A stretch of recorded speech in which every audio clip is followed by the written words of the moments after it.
Hey guys, Jay here. So not a build yet, but I want to quickly show a little bit of what is currently looking like, right? So this is a race stacking, AOE stacking, cast speed stacking as well character. It has a lot of problems and it's not properly set up. As you can see here, I don't have any aura, I don't have any gems set up properly, just a little bit of gear, and I have a very bad flask that I just picked up off the ground that is removing my mana, which I need to get the rage. But yeah, as you can see here, as it ramps up a little, we see the rage here is currently 80, right? So I'm having 80, 90 rage. Pretty good. I would say this looks decent. Of course, I have a lot of things to work out and properly set up this character. This is a Berserker, by the way. I'm not even sure if I should stay a Berserker. The main thing that I want to do because of the Berserker is actually the triple bonus of Rage. So you probably have seen Matho do the penance run of Dissipation character with this Rage helmet. I am currently trying to make it work with this skill over here, which is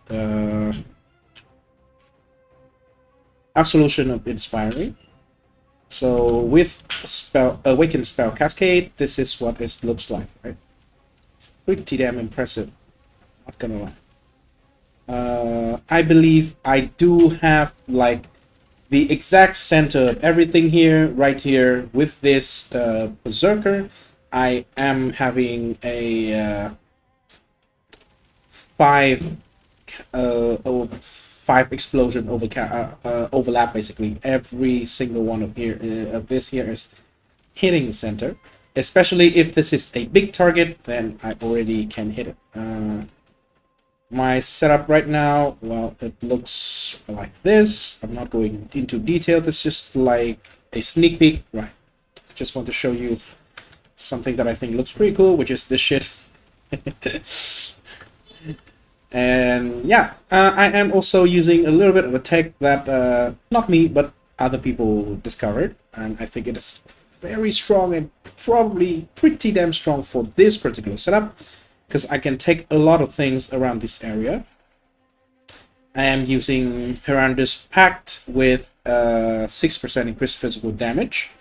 And let's count here: 2, 4, 6, 8, 10, 12, 14, 16, 18, 20, 22, 24, 26, 27. So I am having 27 of allocated node in this area, which translate into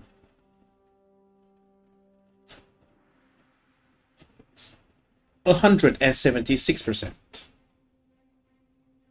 No, 164% of increased physical damage. And also with Unnatural Instinct over here, you can see with this area we are having 160% increased physical damage from this area also. Granted that some of them comes, naturally from these points. I believe the correct number here is 114. So these combo jewels in this area are giving me like close to 300% increased physical damage, basically, which is pretty damn strong. I would like to mess around with it, and the skill of choice is Absolution of Inspiring. I think it looks cool, right? With a lot of cast speed. Of course, I am, not having rage right now, but if I ramped up right while we were mapping, we eventually ramped up everything. Or maybe if you want to have a huge amount of rage just early on in the map, you can use something like Arcane Cloak, right? So you spend a bunch of mana, and with each 200 mana you spend, you gain 14 rage with this row over here. It can be up to 15, but it's not It's not actually important, right? What we just want is to gain rage, and maybe you press one button, you already have like 50 rage or something like that to, you know, just start snowballing, and, you know, after a little bit, you will be able to have like maximum rage throughout the map, and you can move quite quickly. Of course, right here, I am using a very bad movement skill, which is Leaf Slam. I don't have the attack speed of Rage anymore because I used this. It transferred into cast speed instead, so Leaf Slam is very slow, but you can imagine going like this with like Lightning Warp, something like that. Maybe Frostblade, a Wintry Blast. You will zoom through map, no problem. By the way, you don't even need to do this as physical. I'm just trying the inspiration, the Absolution of Inspiring, which is a physical skill, so I can do this. Why do I want a physical skill? Because for rage stacking for this helmet, well, Bear Girdle is no-brainer. For 20 maximum rage, I think it is worth it. I want to push the limit as well. One additional thing that I am using here is the Soul Ascension. So this unique can potentially give you up to 55 souls, and I believe whenever you map, or you know, whenever you want to do a boss, something like that, you can ramp up to this maximum number, and each stack gives you 5% attack and cast speed, which means each stack gives you 5% cast speed times 55, that is 275% cast speed. And with the rage, we are having 90 rage in this setup. 90 rage equals to, let me see here.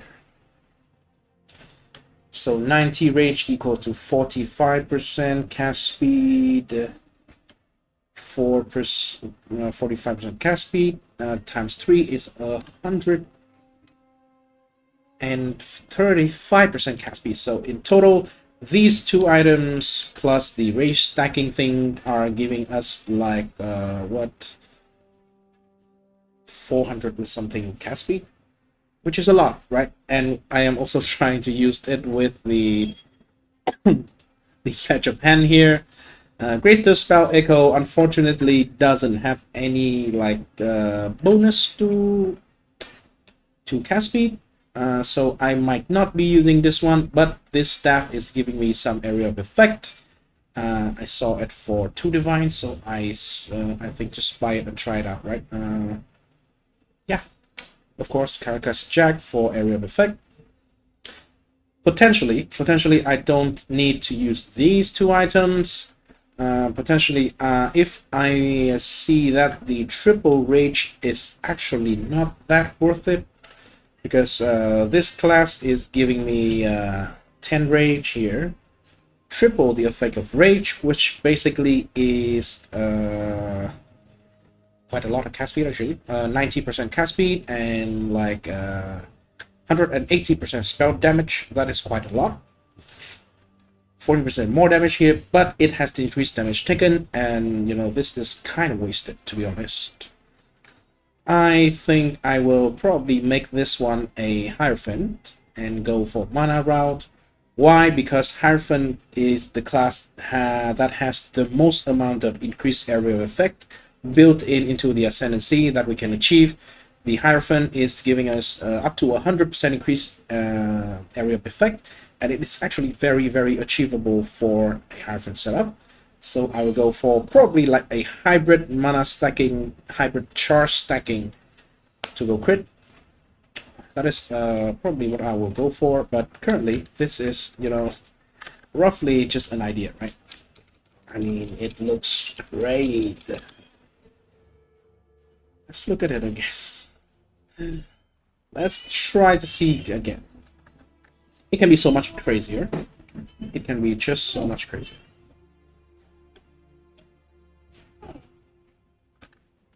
Right. Yo, that is a friend from stream, from YouTube. I've been making so many more friends, POE friends, and I you know, regardless of how things go in my YouTube journey, I'm glad I did. Very, very glad I did it. Now, every time I turn on computer, every time I start playing POE, I have people on Discord that share the same interest with me. Before, like, I don't really have any IRL friends that are playing this game. Just recently, I got one. One of my friends got converted, and he started playing POE, and he absolutely loved it. He's also one of my best friends, so that works out pretty well. But yeah, look at this. Look at this AOE. Look at this AOE. And, you know, potentially the also the gas speed as well. For some reason, we are not seeing any... Yeah, this is the first 3 soul stack here. This is Soul Eater, right? The glove is giving Soul Eater, but this whole thing doesn't even have enough. I think I can we? Yeah, we can almost infinitely stack. We can stack way more of stacks into this build with bestiary, I think. As you can see there, if you have a bunch of bestiary in your map, you have more rare target, and then you can just ramp up the Soul Eater stack much faster. This is going to be an insane mapper, I think. Look at this. Look at this. This is without any soul. Imagine with this, with soul, it would have like triple the cast rate. Just going to be insane. So yeah, that is everything I want to share with you today in this video. Thanks for watching. If you think this is interesting, stay tuned. I will get an update for this build. Might not exactly be this version, but definitely will have this and this and this also. Yeah, and will be the Absolution of Inspiring with Spell Cascade, because I'm not going away from the physical spell, and this setup, man, this looks so good. This just looks very solid. I really like this setup. Alright, so see you in the next video, and peace. Of course, I will release the video on the build guide on the Pathfinder first, the AOK Pathfinder, and I get the build guide video for it up. See ya.